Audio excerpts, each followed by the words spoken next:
Zack Snyder is the worst big-budget director working in film. I don't mean worst in terms of technical competence. He's decent behind the camera and knows how to use stylistic and aesthetic flourishes to give his movies a surface-level appeal. I mean worst in how little concern he has for what gives movies a soul, the core ideals of the best tentpole blockbusters. Sharp dialogue and scripting, coherent theming, and a narrative arc centered on the struggles and triumphs of the characters. Snyder's movies favor spectacle over storytelling, and it shows. Though they do well at the box office, they're almost always critically reviled. And in that sense, he's similar to many other famous directors throughout history. But in many other ways, Snyder is unique. Every movie he's directed is either a remake, a sequel, or a reboot of an existing work. Every movie except for one. So with how long he's been doing this, you'd think he's pretty good at interpreting an existing work and jazzing it up for modern audiences. But when we take a broad view of his movies, we see something else. Snyder picks out stylistic elements and images from an original work, and then uses them to sell a heavy-handed political message that's nihilistic at best and authoritarian at worst. Freedom isn't free at all. That it comes with the highest of costs. The cost of blood. Freedom isn't free. It costs folks like you and me. Looking at all his films together, a pattern starts to emerge. Snyder scoops out the guts and the soul of what he's working on and replaces them with his own explicitly political message. He is perhaps the best living argument that the entertainment we consume always has political and cultural implications.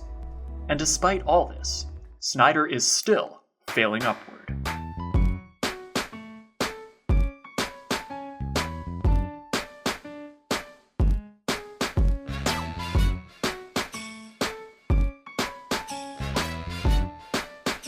To fully explore this nasty and cynical side to Snyder's movies, we need to go back to the very first one he directed, the 2004 Dawn of the Dead remake.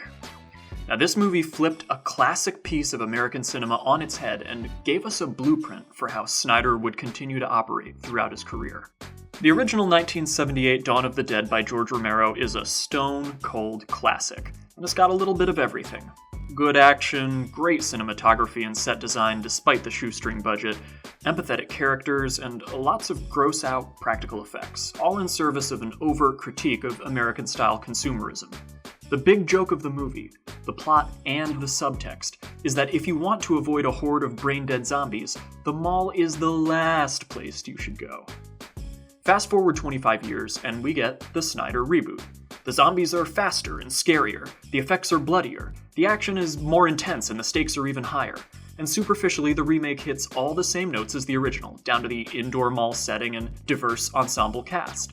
But something is wrong. All the pieces are here, but they mean something different now. The timeline has changed. As the title credits roll, the very first thing we see is grainy, washed-out footage of Muslims kneeling on prayer rugs. And bringing it full circle, at the end of the credits, there's a zombie attack on UN peacekeepers in an unnamed Arab or Persian city. In 2004, 3 short years after the September 11th attacks, Snyder is telling you, the viewer, to associate zombies with Muslims and riots and urban unrest in the developing world. It's cheap, cynical, and a bigoted exploitation of Western fears and anxieties in the early 2000s. Some so subtle you might not have even noticed, but your brain did. The first time I saw this movie, there was one moment that really made me sit up in my seat. And you know the one. It was teased in all the trailers. That sweeping overhead shot of a truck coming from out of frame and ramming a car that then careens into a gas station, going up in a fireball.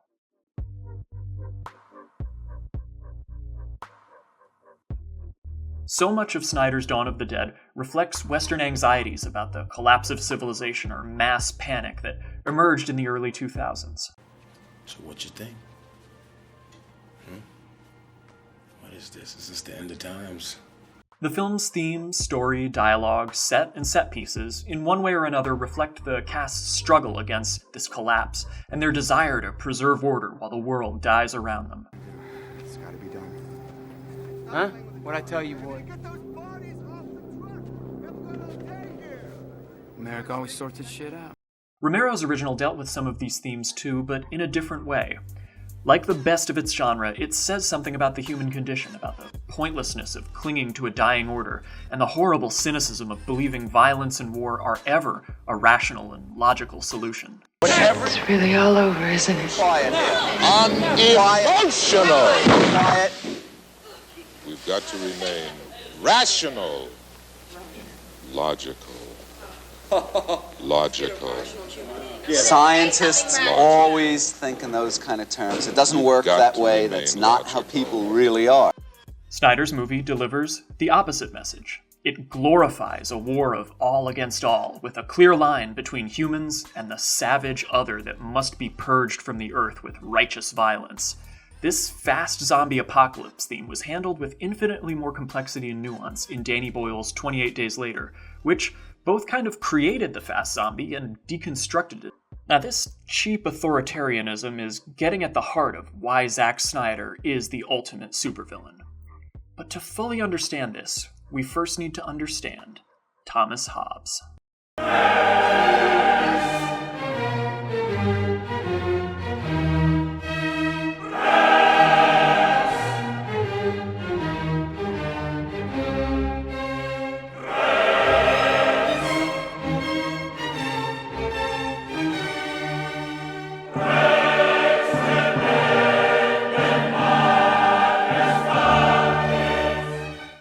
Hobbes was a 17th century English philosopher whose writing helped form the idea of the social contract. Basically, the social contract has to do with the give and take of living in organized groups with hundreds, thousands, or millions of people. Hobbes believed that security and prosperity can only be achieved when people consent to be governed by an organizing authority, whether that's the church or the state. Now, when you hear politicians asking for calm in the wake of a natural disaster or mass murder, they're making an appeal to the social contract, to a sense of shared values and a commitment to order. That attacks on any American is an attack on all of us and on the fundamental values of equality and dignity that define us as a country. Hobbes' book Leviathan, first published in 1651, is the culmination of his writings on social contract philosophy. Leviathan argues that the only way to create a stable and successful society is for the majority to surrender some of their rights and freedom to a magistrate, a priest, or a king. There's no place for democracy or self-rule in Leviathan. It's hard to understate just how influential Leviathan is. It's one of the foundational texts of Western political philosophy, and parts of it are still going strong today in the law and order approach to politics. I am the law and order candidate. Hobbes theorizes that without a system of top-down rulership in place, society will degenerate into a brutal state of nature, the war of all against all.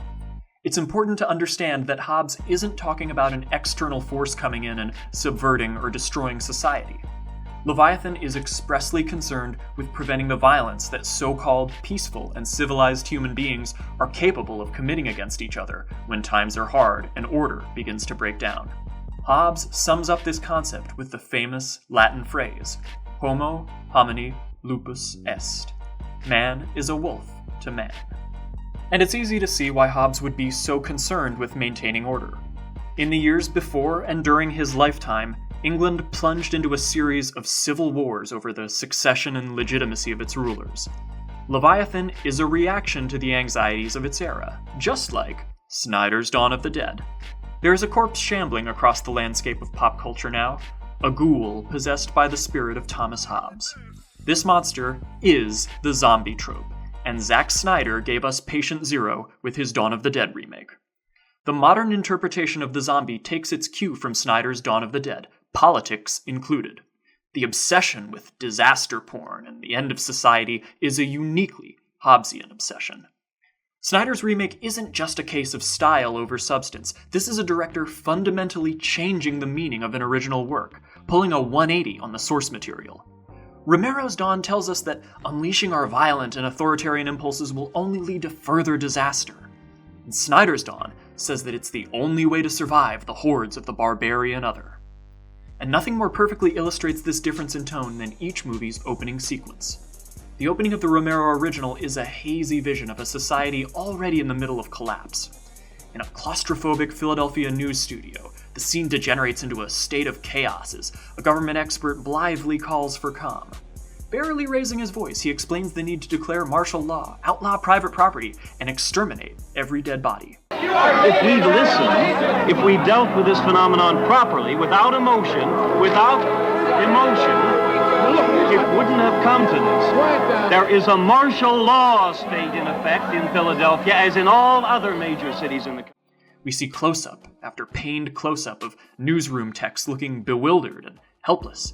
It's remarkably tight theming and exposition. In just under 5 minutes, we learn how hard the old order is struggling to preserve itself through authority and violence, and just how badly they're failing. You are stronger than us. Well, soon I think they be stronger than you.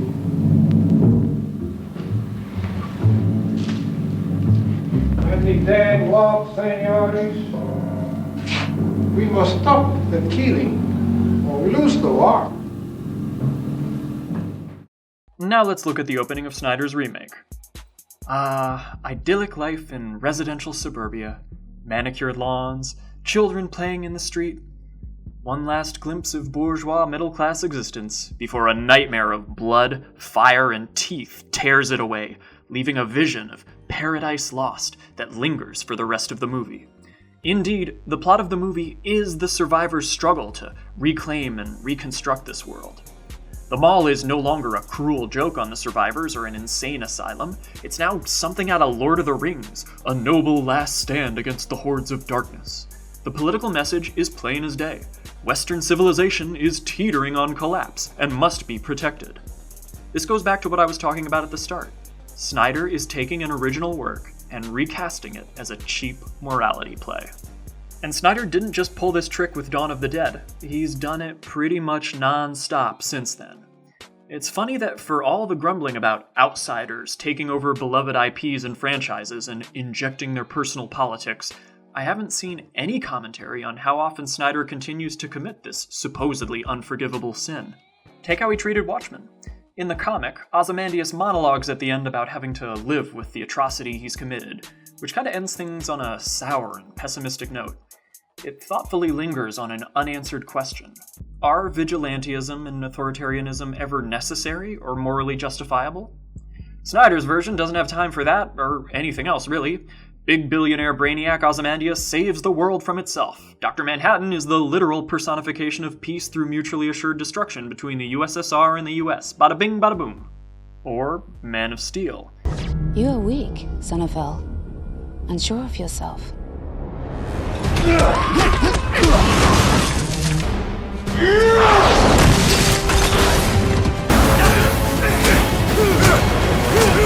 think you can threaten my mother? Just like with Dawn of the Dead, Zack Snyder has and will continue to inject a cynical authoritarianism into his movies, all while glossing it over with a heavily stylized spectacle to make it go down smooth. At the end of the day, this is really about the same thing Hollywood movies are always about: money and eyeballs. Even though Batman vs. Superman was a straight-up dumpster fire of a movie, Snyder's movies still make a bajillion dollars. He's rebooted Superman, and then he rebooted the Batman reboot, and now he's rebooting the Justice League. Snyder is setting the tone for the DC cinematic universe, just like Jon Favreau's Iron Man and Joss Whedon's Avengers set the tone for Marvel.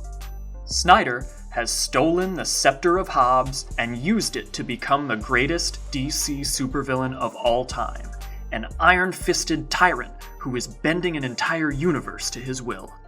But like all supervillains, he has a weakness: box office sales. We can stop going to see his bad movies, and we all have a shared responsibility for this, from the die-hard DC fans all the way to sneering contrarians who analyze pop culture. Tell them you want stories about people, not $100 million of stunts and explosives. People, it's up to you. If the movie stinks, just don't go. I've been pretty critical throughout this essay, but if you made it all the way to the end, I hope you took away more than just negativity. I made this video because I truly believe in the expressive power of cinema as an artistic medium. And I'm still optimistic that the blockbuster format can be a vehicle for social commentary and for saying something essential about the times we live in. I don't know about you, but the 2010s have been a pretty crap decade so far, and I can't be the only one desperate for a more optimistic tone to my escapism. The dark and gritty trend in superhero movies is thoroughly played out, and it's clear that even Warner Brothers sees the writing on the wall. So if we want to see fewer joyless, dour-faced, air quotes edgy superhero movies, we need to stop going to see them, streaming them, or even pirating them. We have to stop demonstrating demand, because demand is always going to be met with more supply. And this means it's time to let go of Zack Snyder and embrace a funnier, lighthearted approach to movie making. Disney made bank off Deadpool because they embraced their audience's hunger for less self-serious superhero movies. We all have a responsibility, because we all have the power to make movies better. And to Zack Snyder, I say, keep your politics out of my entertainment.